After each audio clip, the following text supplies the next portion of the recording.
Magandang araw sa inyong lahat. Ako po si Banat Bay at eto na nga, pag-usapan na naman po natin itong PhilHealth. To. Kung ano na ho ba nangyari dyan? Kasi nakikita ho natin sa mga social media posts na kesyo pinababalik ng Supreme Court yung pera na tila ninakaw. Hindi, tanong lang ho yun. Ha? Nilipat. Wala pa naman sinasabing nanakawin nila pero nilipat lang. So dapat para sa PhilHealth pero napunta sa ibang bagay. O di ba? So ang tanong, may babalik po ba 'yon? Wala ho bang ano yung ganun-ganun na lang 'yon? Wala bang mananagot? Hindi pwede 'yon, di ba? Kasi kung sinabing mali 'yan, sandali. Dapat may managot. Hindi pwedeng ganun. Kaya alamin po natin sa isa sa mga bumusisi niyang issue na yan, di ba? At sila din ho ay nagsampa ng patungkol ho dito sa budget. Actually, isipin niyo mabuti ito mga kababayan. Ha? Ito po ay parte lamang ng anomalya dito sa budget. Okay? Ito po ay parte lamang po, hindi lang ho ito yung PhilHealth na issue na ito, hindi ho yan yung pangkalahatang issue. May issue pa ho na iba doon sa budget, doon sa winalang niya sa budget, yung blank na na finila pa ng ewan ko kung sinong technical group yan. Pangalawa, ito sa PhilHealth, yung pag-transfer ng budget kahit hindi naman nagagampanan ng tama ang trabaho ng PhilHealth. 'Di ba? Na dapat talagang binabayad sa mga ospital. Ang dami nga ho nilang utang pa. Pangatlo, yung dapat ang pinakamataas na budget sa mga sa GAA ay yung edukasyon. Batas po yan na dapat sinusunod pero yung mga yan hindi ho nasunod na maayos. Kaya nga ho mga kababayan, etong PhilHealth ano lang ho ito. Yung sabi nga nasa ano lang yan. Nasa tip pa lang yan. Hindi pa ho yan yung pinaka-anomalya. Pero dito pa lang nakikita natin na kahit to Supreme Court medyo napansin na meron talagang problema dito sa budget. Winalang niya. Kasi alam naman po natin kung ano nangyari sa budget sa Pilipinas. Ipinamigay sa ayuda.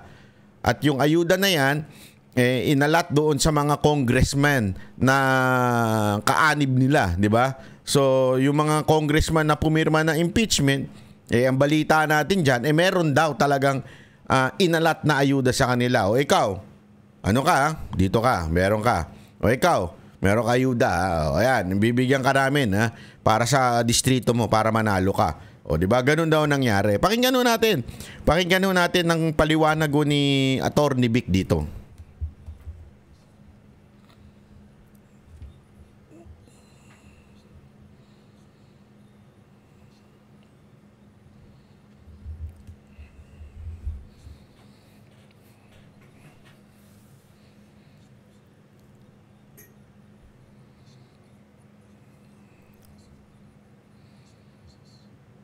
Yun, tantamount, di ba? Yung anak ng mga di ba? Totoo.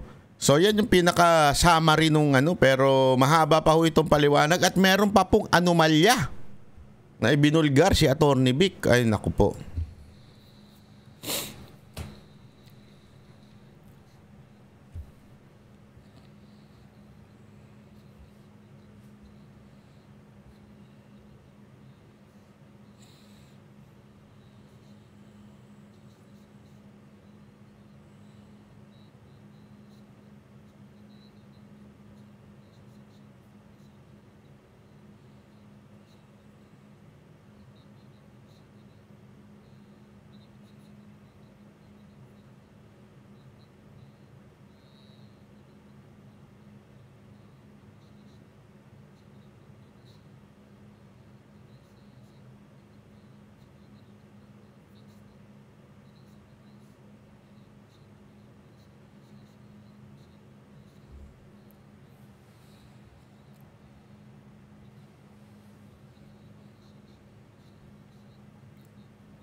Paliwanag lang natin ito na matindi kasi alam nyo mga kaibigan yan, yung tinatanong ng Supreme Court.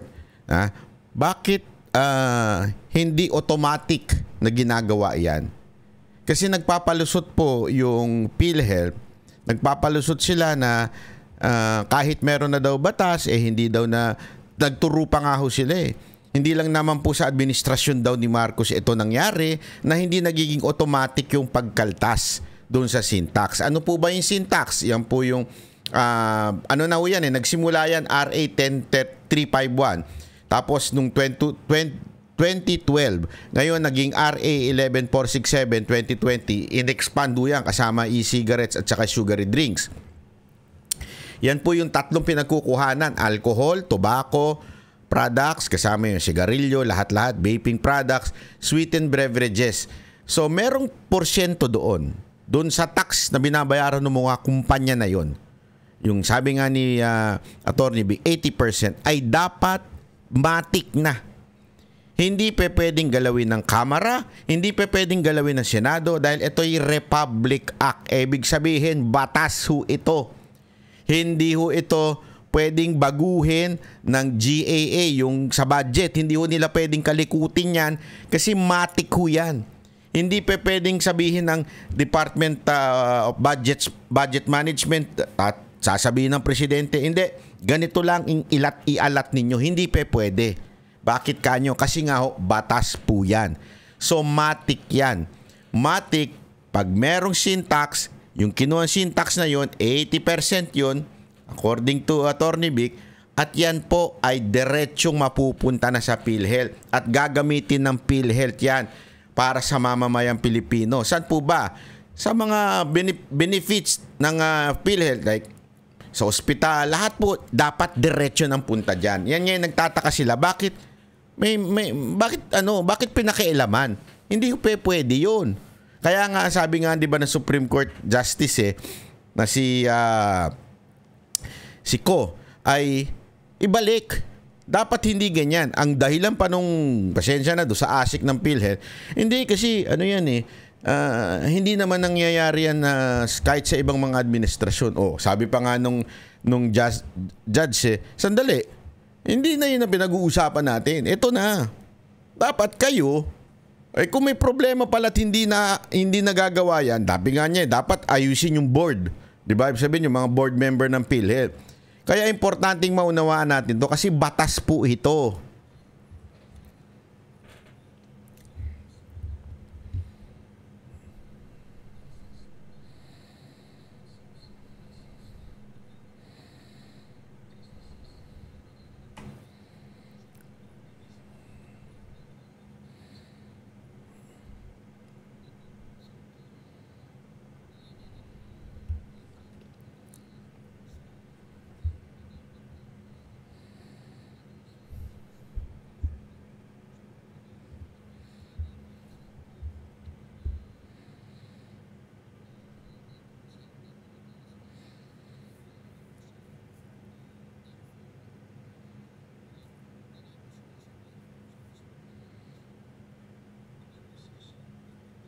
Yun.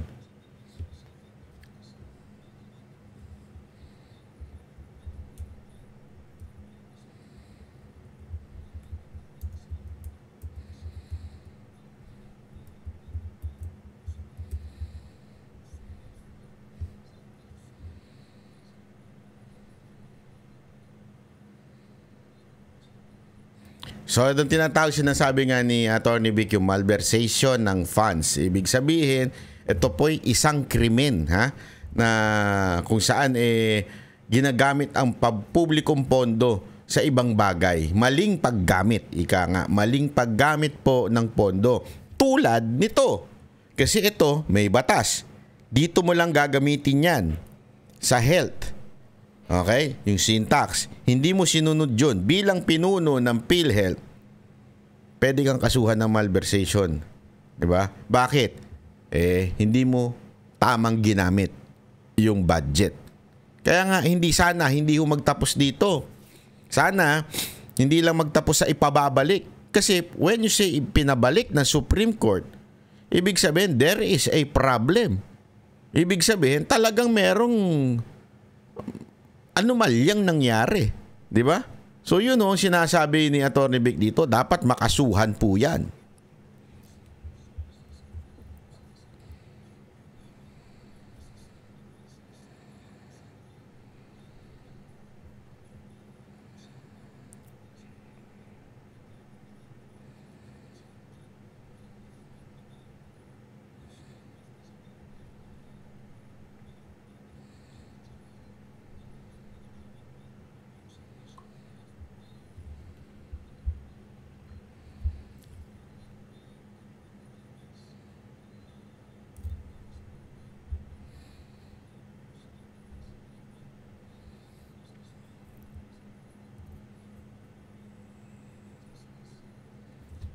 Grabe.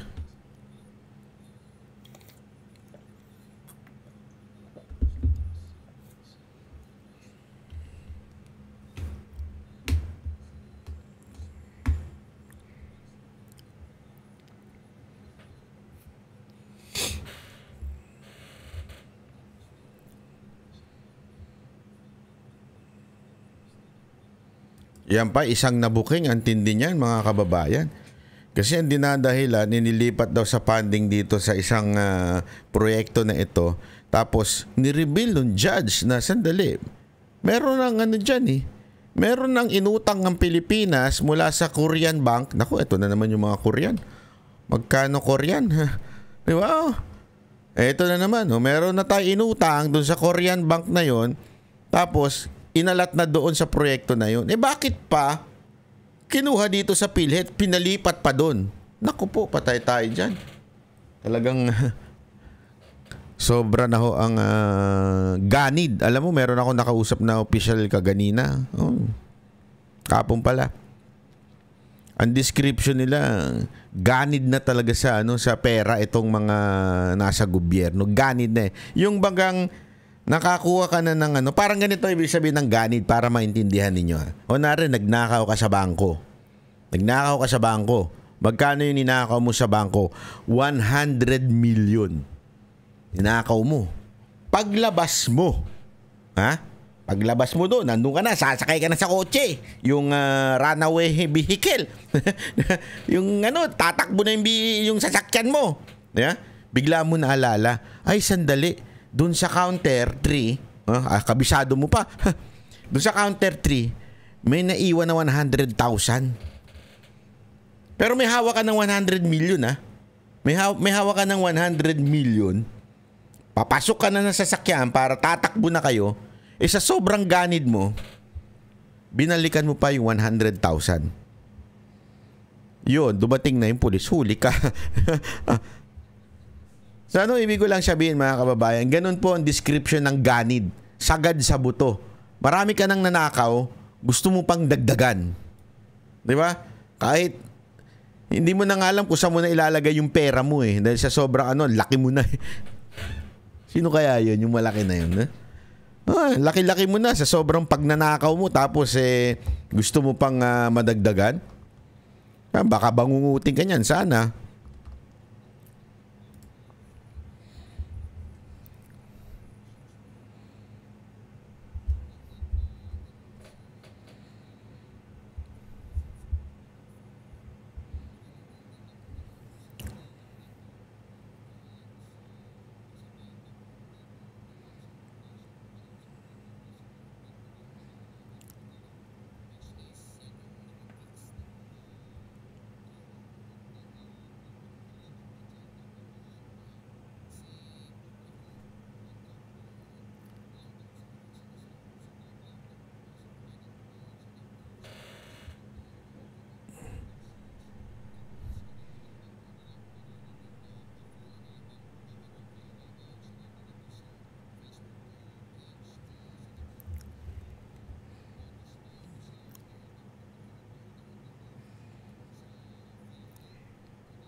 Oo.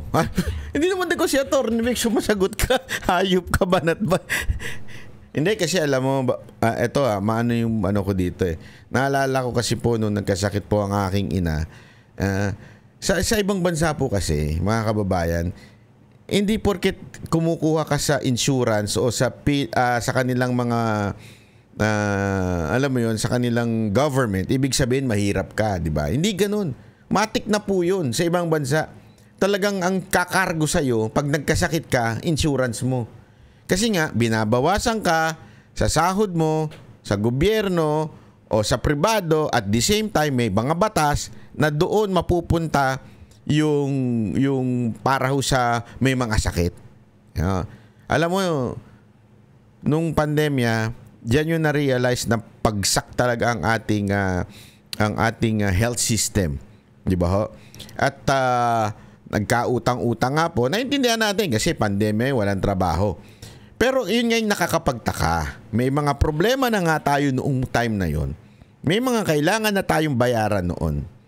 Ngayon na may pondo na tayo, bakit inilipat, tinanggal?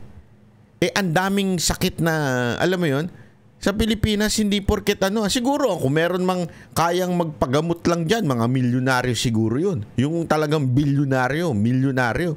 Diba? Yun yung kaya magpagamot nang hindi tumihingi ng tulong sa gobyerno. Pero tayong ordinaryong Pilipino, even yung tinatawag nating middle class, hindi ho natin kaya yan. Pag nagkasakit ka, ubus ang pera mo. As a matter of fact, we are working for our health. Remember that? Iyan isa sa mga dahilan kung bakit tayo kumakain ng todo-todo. Pinag-iipunan mo yung gamot mo dahil magkakasakit ka pag tanda mo. Tama, mali? Di ba? Yan ang dahilan eh. Etong ngayon, etong tanong dito. Bakit yan ang ginawa ng gobyerno? Hindi na nga maayos ang healthcare system ng Pilipinas. Meron tayong PhilHealth na supposedly sasalusana sa atin. Na-discover nga ni Senator Bongo, di ba? May mga hindi pa kayang tustusan. Sa akin noon, dami lumalapit sa akin. Wala ako napapailing lang ako kasi una-una, wala naman akong pera na masasabi kong talagang kaya kong tumulong sa taong may sakit. So naghahanap ako lagi ng tutulong na pero iisipin mo, bakit ganun sa Pilipinas? Nakakalungkot eh. Di ba? Nakakalungkot po sa Pilipinas, pag may sakit ka, maghanap ka ng kakilala na politiko para tulungan ka. Hindi, wala namang masama na tumulong. In fairness to sa mga politician na tumutulong, walang masama na tumulong. But ako, hindi ako masaya sa ganun. Oo, nakatulong. Ang dami nating natulungan through Senator Bongo, through Senator Robin Padilla. Marami ho tayong mga inire-refer sa kanila na tinutulungan nila. Directly, hindi ako involved. Pero gayon pa man, the question is, bakit tayo umaabot sa ganun? Kasi nga po, malaki ang problema natin sa healthcare system natin. At yan po ay PhilHealth. Magtataka ka, may pera naman pala. Bakit tinanggal?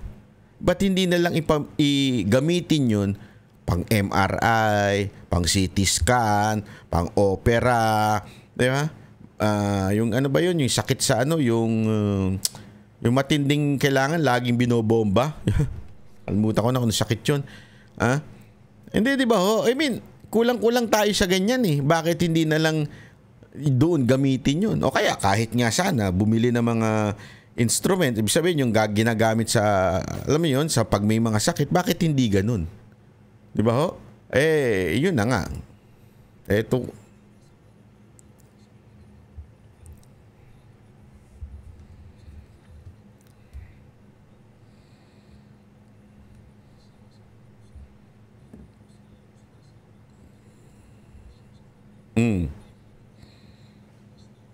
oo.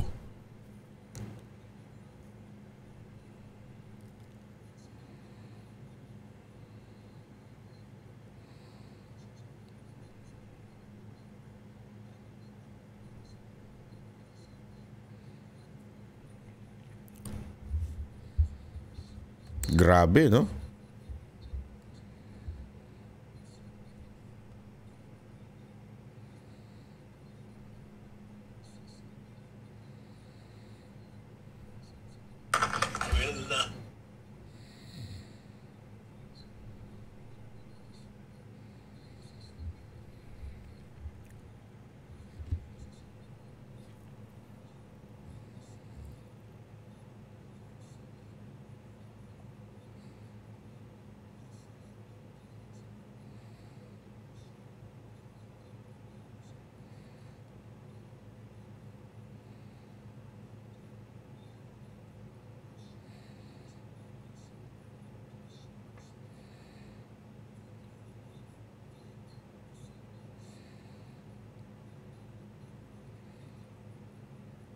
Grabe, no?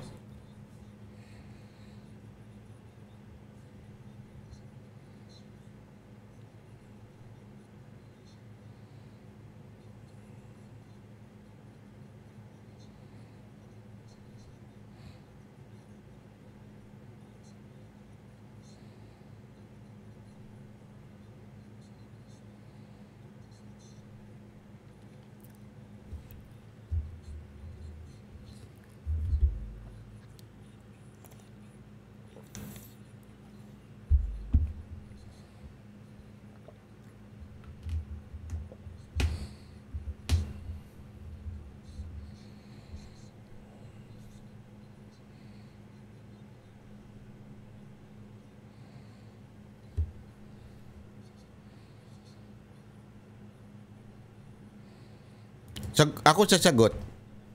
Andun sa bulsa ng mga congressman. Paano sila makakatakbo? Alam mo ba, may nabalitaan ako. Ito, totoo ito ha. Sa Mindanao, ito nabalitaan ko sa mga taga Mindanao. Yung mga pumirma ng impeachment ni BP Sara Duterte, padausdos. Padausdos na. Wala na talaga. Isinusuka na ng Mindanao. Kaya nga ngayon, kailangan nilang mamigay ng pera. Meron niya akong kilala, hindi ko na lang babanggitin kung sino. Isang congressman. Tumatakbo ngayong local executive. Sobrang dikit nito. So, sobrang dikit nito, grabe mamigay ito ng kung ano-ano. Namimigay ito ng kung ano-ano. Sa kanyang para manalo siya. Kasi olat na olat na to. Pinagtatawanan to dun sa tinatakbuhan niya Sobrang olat niya. Kung ano-ano na lang pinamimigay niya. Imported, local, TikTok, pasayaw-sayaw. Naglalakad nga ito sa karsada. Walang pumapansin dito sa animal na to Sobrang walang biro. Gusto niyo ng clue kung sino ito? Dahu itong congressman na ito na malaki ang nakulimbat. Tapos ginagamit niya ngayon sa pamimigay diyan sa city, lungsod na kung saan siya tumatakbo. Unang clue. Smallville daw ito. Uy, Superman? Bakit Smallville? Hindi, kasi nga Smallville. Smallville. Jutay. Sabi nila jutay daw ito Smallville. Tapos bakit tinawag na Smallville? Pag pumupunta siya, konti lang ang nagpupunta. Kaya nga small Konti lang ang pumupunta. Ang ginagawa nung mga tao, kukunin lang yung pinamimigay niyang imported na bigas. Hindi imported na bigas. Yung bigas at saka yung mga imported na kung ano-anong pinamimigay niya doon. Kaya maliit ang crowd. Ting wala siyang pag naubos na, wala na. Nga na. Di ba? Sabi ko nga, buti hindi siya iwan ng jowa niya. Ganda pa naman ng jowa niya. Artistahin. Sa bagay, etong jowa niya mahilig din sa maliit. Anak ng wewe o banat ba? Sino ba yan? Dahu ba yan? Dahu. Hindi, ang balita ko. Pero at least yung maliit na yun, nakabuo yun Yun nga lang, sumablay. Bakit sumablay? Ewan ko, hindi natuloy. Ano nangyari? Tuloy.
O, ang tawag mo diyan, Sir Admar, ha?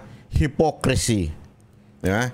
Ang dami nagrereklamo diyan dati, mga pinklawan, dilawan, lalong-lalo na yung mga vlogger nila. No, laking ninakaw ni VP Sara Duterte, 100 plus million. Dito, billion ang pinag-uusapan dito. Sobrang laki ho. Pero ba't di umiimik? Dawit kasi yung nagbabayad sa kanila eh. O, alam na natin kung sino yung nagbabayad.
Mm.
Grabe, no?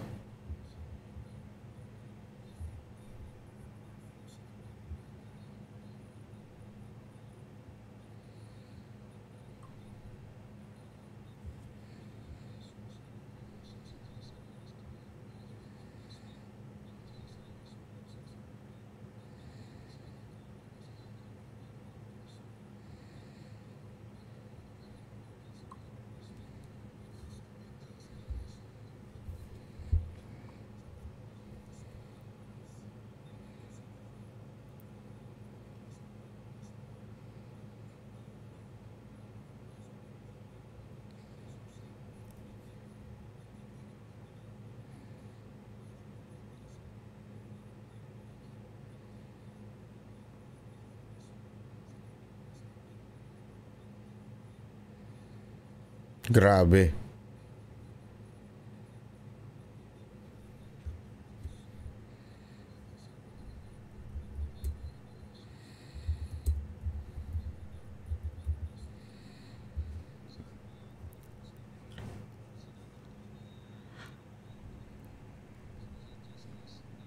Grabe ho yan ha, yung sinasabi niya sa GSIS at saka sa... Ito, ulitin natin yung part na yan. Maganda ho kasi yung sinasabi niya, idiin natin ito.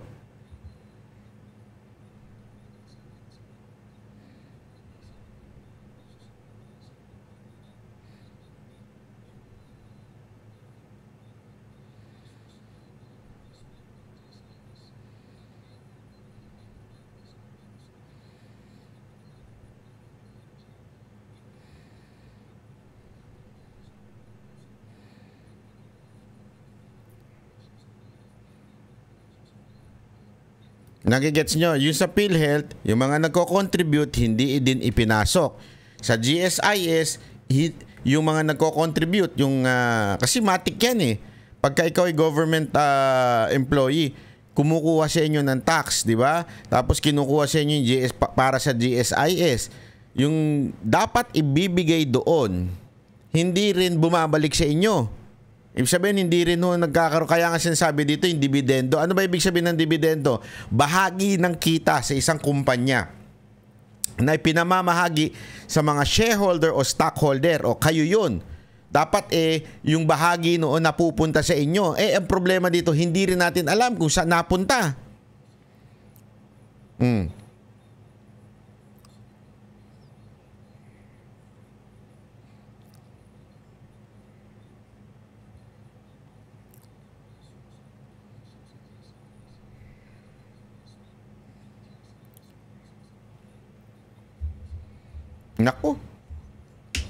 Nako. COA ang nagpuna dito, ha? Hindi ho ito fake news. Sinabi ng COA sa GSIS 2.3. Grabe. Alam mo ba? Attorney Claire, sasabihin mo sa amin ngayon, huwag kaming magalit? Putang. Hindi, putang. Ganyan ang nawawala sa pera ng taong bayan. Tapos sasabihin mo, hindi tama na ni-encourage ni Vice President na magalit ang tao. Sino ka? Putang.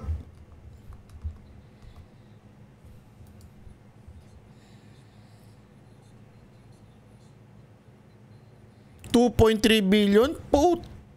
Huwag kami magalit, Attorney Claire.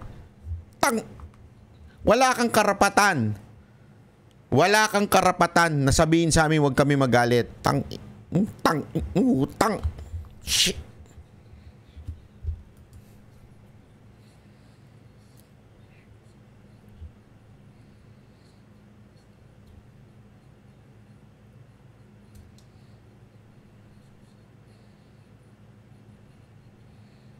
Naku, utang.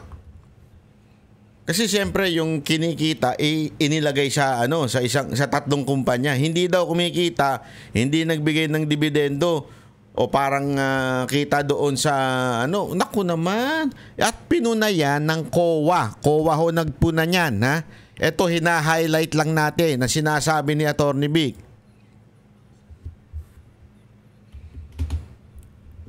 Naku, shit. Naku.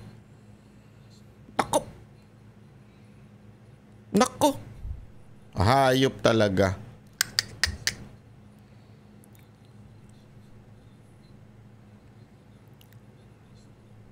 Nako.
Yon.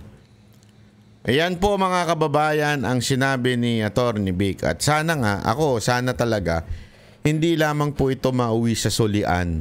Diba? Hindi naman pwedeng nagnakaw. Ito na nga, dito nga matindi mga kababayan. Yung maganda example ni Attorney Vic.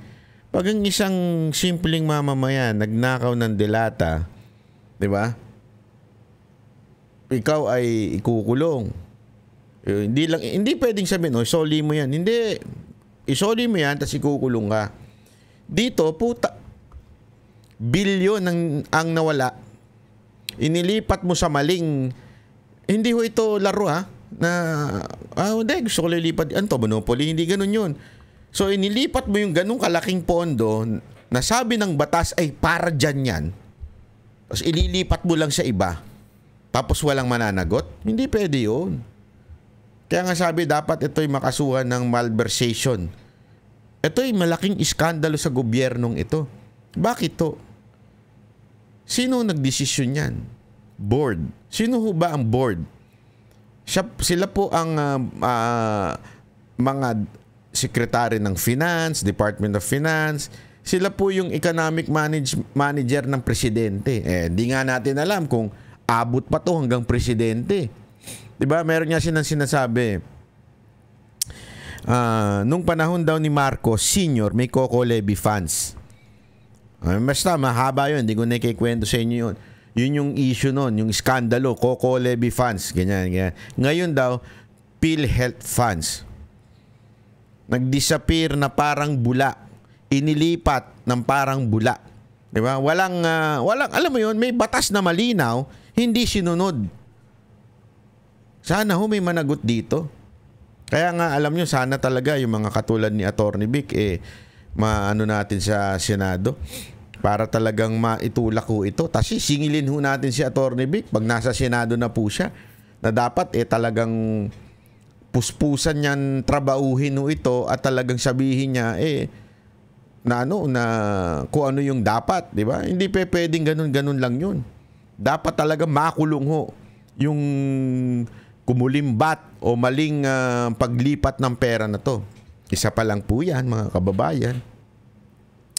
Meron pang dalawang issue, yung blanco, na bawal din ho yun sa batas. Blanco. Yung pangatlo po yung naman tawag dito, yung sa edukasyon, dapat pinakamalaking budget na nakakatanggap ay yung edukasyon.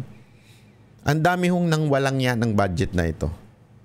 Yung pang tinatawag nating honorable. Shit. I cannot believe it. Yung totoo, I cannot believe it. Honorable, magnanakaw mga animal. Tapos pag pinuna mo, magagalit. Sasabihin, narco vloggers kasi kayo, tsaka kayo pogo vloggers kayo Sila unang nag-akusa. Nung idinimanda sila, kawawa naman kami. Nagsasabi lang naman kami ng totoo. Tapos tinamaan kayo siguro. Biglang naging biktima na sila ngayon. Kayong nag-akusa, mga putang ina nyo. Totoo naman mga putang ina nyo. Nag-akusa kayo sa mga vlogger na narco vloggers, pogo vloggers. Nung pumalag, nagsampa ng kaso. Kaya kawawa naman kami. Kinasuhan kami. Wala talaga kayong yagballs. Sorry pero tapos eto pa, etong iskandalo na ito, kayo rin ho ito Kamara din ho ito. Diba ho? Bakit? Sino ba nag-uutos? Sige nga, tanongin nyo, sino? Sa tingin nyo ba, kakayanin lamang ni Marcos mag-isa to? Hindi ako naniniwala. May kakakuntsabang baboy ito. Hindi ko alam kung sino yun. Hanapin nyo na lang. Marami namang baboy dyan sa kamera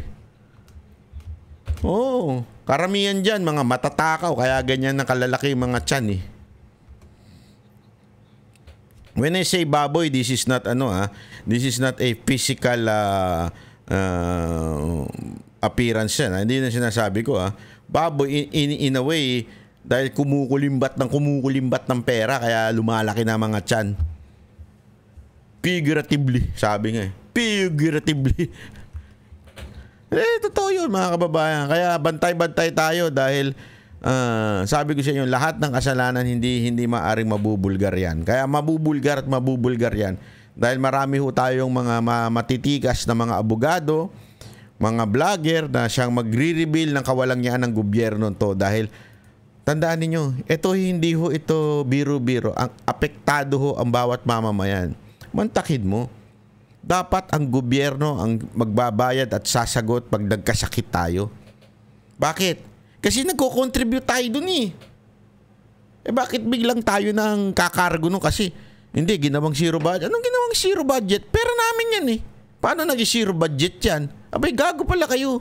Tax yan ng Pilipinas bigla yung zero budget. Nasa batas yan. Maling-mali ho, mga kababayan. Wala ang Duterte Marcos dito. Mali yung ginawa nyo. Yun ang punto doon. Mali ang ginawa nyo. Walang Duterte, Marcos Duterte dito. Mali ang ginawa nyo. Kawawa ang Pilipino. Kaya mga kababayan, sinasabi ko nga sa inyo eh. Gusto nyo magpatuloy yung ganitong pagnanakaw ng gobyerno? Iboto nyo yung mga senador ni Marcos. Bakit? Hindi ko sinasabi magnanakaw yung mga senador ni Marcos. That's not my point. Kaya lang, yung mga senador ni Marcos, merong utang na loob yan.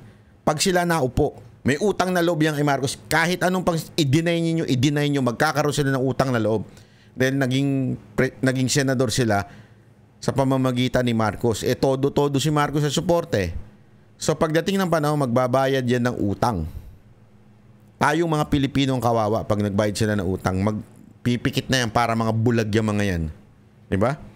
Yung isa nga, lantarang sinabing magnanakaw si Marcos. Ngayon, pinupuri na si Marcos. Ang gago, di ba? Yun ang totoo. Kaya mga kababayan, straight PDP po tayo. Tapos dagdagan nyo ng 3. Si Banat Bay, si Coach Oli, tsaka si Boss Dada. De, joke lang po. Anyway, maraming salamat po. Ako po si Banat Bay.